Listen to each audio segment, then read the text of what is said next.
സാന്ദ്രാനന്ദാവബോധാത്മകമനുപമിതം കാലദേശാവധിഭ്യം നിർമുക്തം നിത്യമുക്തം നിഗമശതസഹസ്രേണ നിർഭാസ്യമാനം അസ്പഷ്ടം ദൃഷ്ടമാത്രേ പുനരുപുരുഷാർത്ഥാത്മകം ബ്രഹ്മതത്വം തത്താവത് സാക്ഷാത് ഗുരുഭവനപുരേഹന്ത ഭാഗ്യം ജനാനാം. നമസ്കാരം. സനാതന ധർമ്മ സംഹിതകൾ പങ്കുവയ്ക്കാനായുള്ള ചാനലായ നാദശ്രീയിലേക്ക് എല്ലാവർക്കും സ്വാഗതം. പ്രിയരെ, ചാനൽ സബ്സ്ക്രൈബ് ചെയ്യാനും ലൈക്ക് ചെയ്യാനും ഓർമ്മപ്പെടുത്തിക്കൊള്ളുന്നു. സബ്സ്ക്രൈബ് ചെയ്തവർക്കും ലൈക്ക് ചെയ്തവർക്കും നന്ദി രേഖപ്പെടുത്തിക്കൊള്ളുന്നു. ശ്രീമന്നാരായണീയത്തിലെ കാളിയ മർദ്ദനം എന്ന കഥ 3 ദശകങ്ങളിലായിട്ട് വർണ്ണിച്ചു. 54, 55, 56. 54-ാമത്തെ ദശകത്തിൽ 2 ശ്ലോകമാണ് പറഞ്ഞു വെച്ചത്. സൗഭരി എന്ന മഹർഷി കാളിന്തി നദിയിൽ തപസ് ചെയ്യുന്ന സമയത്ത്, യമുനാന്തർജലി എന്ന് പറയുന്നുണ്ട് കേട്ടോ ഭാഗവത്തിൽ. ഇവിടെ കാളിന്തിയാണ്, ചിലപ്പോൾ അങ്ങനെയൊക്കെ ഇപ്പോൾ പറയും. ഒരു നദിയാവാം, 2 പേരാവാം, 2 സ്ഥലത്ത് അങ്ങനെയൊക്കെ ഉണ്ടാവാം. ഏതായാലും അതിൽ ഈ ഗരുഡൻ വന്നിട്ട് മത്സ്യങ്ങളെ കൊത്തി തിന്നണത് കണ്ടു. മത്സ്യത്തിൻ്റെ ആഹാരമാണല്ലോ. അപ്പോൾ ഈ മത്സ്യങ്ങളോട് ഈ മഹർഷിക്ക് ഒരു സ്നേഹം ഉണ്ടായി. എവിടെ വസിക്കണ വെച്ചാൽ അതിൻ്റെ ചുറ്റുമുള്ളവരോടാണല്ലോ സ്നേഹം ഉണ്ടാവുക. വെള്ളത്തിൽ എന്താ ഉണ്ടാവുക? മത്സ്യങ്ങൾ. അതിനെ കാണുക, ദിവസവും അങ്ങനെ കാണുക. അങ്ങനെ അതിനോട് സ്നേഹം ഉണ്ടായി. അപ്പോൾ അതിനെ നശിപ്പിക്കുന്ന ഗരുഡനോടോ ശത്രുതയും ഉണ്ടായി. മിത്രത്തിൻ്റെ ശത്രു തൻ്റെ ശത്രുവായിട്ട് മാറി.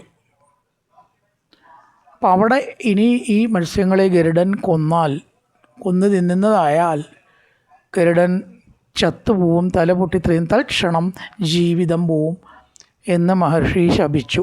ഇരയാണ്, ശരിക്കും ഭക്ഷണം മുടക്കുക ചെയ്തിരിക്കണം.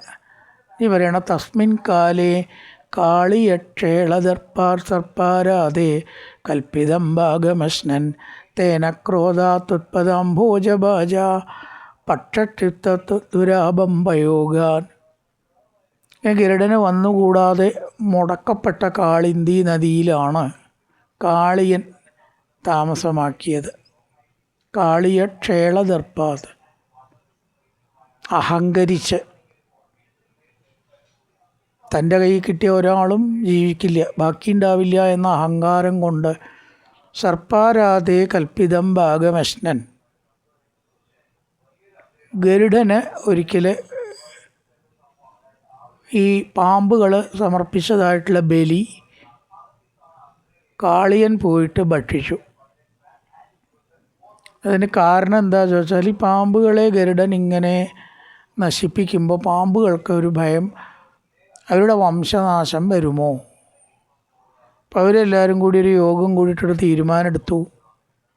ഒരു കാര്യമാവാം, 1 മാസത്തിൽ ഒരു പാമ്പിന് എന്ന നിലയ്ക്ക് ഒരു ബലി ആ ഗരുഡൻ സമർപ്പിച്ചാൽ വേറെ പാമ്പുകളെ കൊത്തി തിന്നില്ല എന്ന് ഗരുഡനും കൂടിയിട്ടൊരു സർവകക്ഷി യോഗം ഉണ്ടായി എന്നാണ്.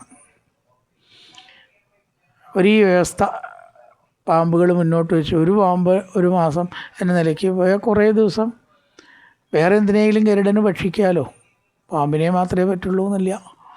അപ്പോൾ ഞങ്ങളുടെ വംശനാശം വരാതിരിക്കാൻ ഇനിയൊരു മാസം അടുത്ത തീയതി മുതൽ, 1 തീയതി മുതൽ മറ്റേ 1 തീയതി വരെ പാമ്പുകളെ തിന്നില്ല എന്ന് ഗരുഡൻ ഒരു കരാറിൽ ഒപ്പിട്ടു അവർ.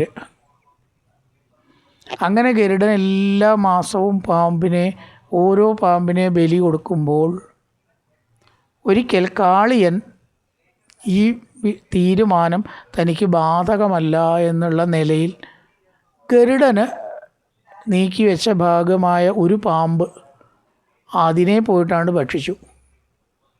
കാരണം ഈ വലിയ പാമ്പുകൾ ചെറിയ പാമ്പുകളെ ഭക്ഷിക്കുക എന്നത് പ്രകൃതിയിലുള്ള ഒരു കാര്യമാണെന്നാണ്. ഒരേ വംശത്തിൽപ്പെട്ടവർ തന്നെ അതിൻ്റെ വംശത്തിനെ ഭക്ഷിക്കും എന്നാണ്. വലിയ മത്സ്യം ചെറിയ മത്സ്യങ്ങളെ ഭക്ഷിക്കുക, വലിയ പാമ്പ് ചെറിയ പാമ്പിനെ ഭക്ഷിക്കുക. അവിടെ കാളിയൻ ഈ പാമ്പിനെ, ഗരുഡൻ ഇന്നത്തെ ഭാഷയിൽ പറയാച്ച പോയി പണി നോക്കട്ടെ, താൻ അതിനെ അങ്ങോട്ട് ഭക്ഷിച്ചാൽ എന്താ ഗരുഡൻ ചെയ്യുക? അഹങ്കാരം കൊണ്ടാണ്. ഗരുഡൻ്റെ മുമ്പിൽ വല്ലതും ഉണ്ടോ പാമ്പുകൾ?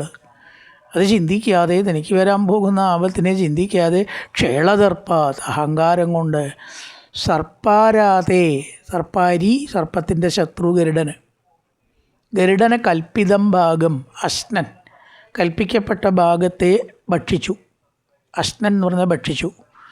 സർപ്പാരാതേ കൽപ്പിതം ഗരുഡന് കൽപ്പിച്ചതായ ഭാഗത്തെ ഭക്ഷിച്ചു. ഗരുഡനോ വളരെയേറെ കുപിതനായി. അഹങ്കാരി തന്നെ ഞാൻ കാണിച്ചു തരാം.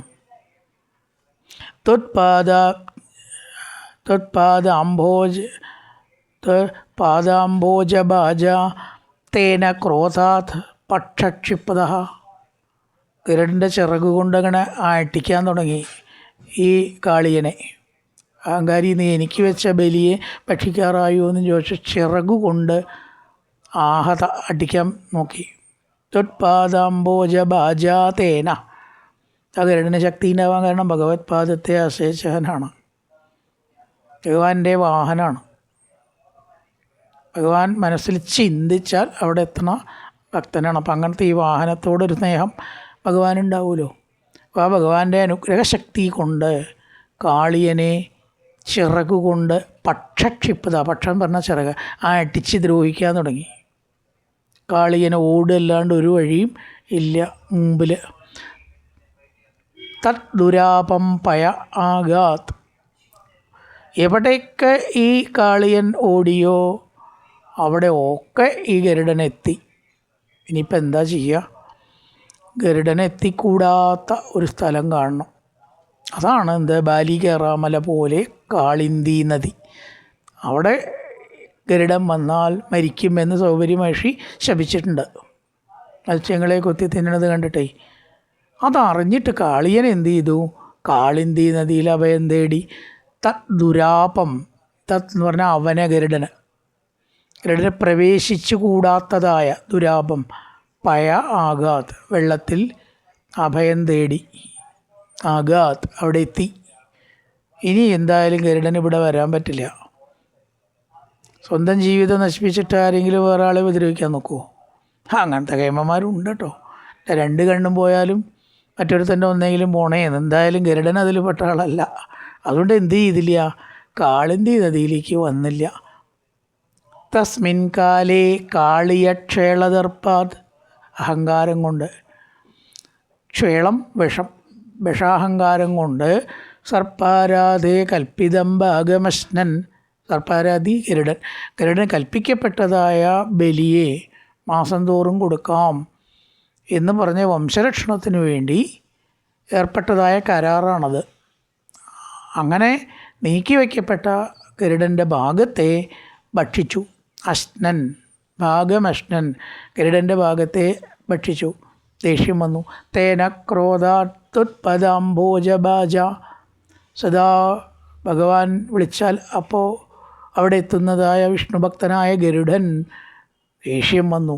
തേന ക്രോധാത് എന്ത് ചെയ്തു? പക്ഷക്ഷിപ്ത, ചിറകു കൊണ്ടടിച്ച് കാളിയനെ ലോകം മുഴുവൻ ഓടിച്ച് ഒടുവിലോ ഗരുഡൻ എത്തിച്ചേരാൻ പറ്റാത്ത കാളിന്തി നദിയിൽ, സൗപരീശാപം കൊണ്ട് എത്തിച്ചേരാൻ പറ്റാത്തതിൽ പയോഗ വെള്ളം, പയസ് വെള്ളം, ആ വെള്ളത്തിൽ കാളിന്തി നദിയിലെ ജലത്തിൽ അഭയം പ്രാപിച്ചു. എങ്ങനെയാണ് കാളിയൻ കാളിന്തി നദിയിൽ വന്നത് എന്നാണ് ഈ 3 ശ്ലോകം കൊണ്ട് പറഞ്ഞത്. ഈ അനന്തരം കോരേ തസ്മിൻ സൂരജേ സൂരജ നീരവാസേ തീരെ വൃക്ഷാഭിക്ഷതാക്ഷേളവേഗാൻ പക്ഷിപ്രാതാപേതുരപ്രേപതന്ത കാരുണ്യാർദ്രം ത്വന്മനസ്തേന ജാതം. ഇങ്ങനെ കാളിയൻ അവിടെ വസിക്കുന്ന സമയത്ത് കോരേ തസ്മിൻ സൂരജ കാളിന്തി. ഇപ്പം നമ്മൾ സൂരജ് എന്ന് പേരിടുന്നുണ്ട് ചിലർക്ക്. അതിൽ ഒരർത്ഥമില്ല പേരിന്. സൂര്യൻ എന്നുള്ള അർത്ഥത്തിലാണ് പറഞ്ഞത്. അത് ഹിന്ദിയാണ്. സൂരജ്, മലയാളത്തിൽ സൂരജ് എന്ന വാക്കൊന്നുമില്ല. സൂരജ എന്ന് പറഞ്ഞാൽ സൂര്യൻ്റെ പുത്രി. ശരിക്കും സ്ത്രീലിംഗമാണ് സൂരജ. സൂരജ് എന്നാക്കുമ്പോഴേക്കും പുല്ലിംഗമാക്കി നമ്മൾ ഉപയോഗിക്കണമെന്നേ ഉള്ളൂ. അപ്പം സൂര്യപുത്രിയാണ് അത്രേ കാളിന്തി. നീരവാസയ, വെള്ളത്തിൽ, നീരം വെള്ളം, താമസിക്കുന്ന, നീര് വെള്ളത്തിന് നമ്മൾ പറയാറുണ്ട് ചിലപ്പോൾ നീര്. അവിടെ താമസിക്കുമ്പോൾ വേറെ വഴിയില്ല, അവിടുന്ന് പൊന്തിയ ഗരുഡൻ ഉപദ്രവിക്കും. ക്ഷേളവേഗാൽ തീരെ വൃക്ഷാവിക്ഷതാഹ, ഇവൻ്റെ വിഷവീര്യം കൊണ്ട് ആ തീരത്തുള്ള മരങ്ങളും പോലും കരിഞ്ഞു പോയി എന്നാണ്. ഉണ്ടാവും കേട്ടോ, വിഷം ചീറ്റുക എന്ന് പറയുമല്ലോ. ഒരു ചെടിയുടെ മുകളിൽ ഒരു പാമ്പിനെ കണ്ട ആ ചെടിയുടെ ഇലകളൊക്കെ ഉണങ്ങിയത് അനുഭവമുണ്ട് ഇവിടെ അടുത്ത്. അങ്ങനെ ഉണ്ടായിട്ടുണ്ട്. ഇതൊക്കെ ഉണ്ടാവാത്ത കാര്യമല്ല എന്നർത്ഥം.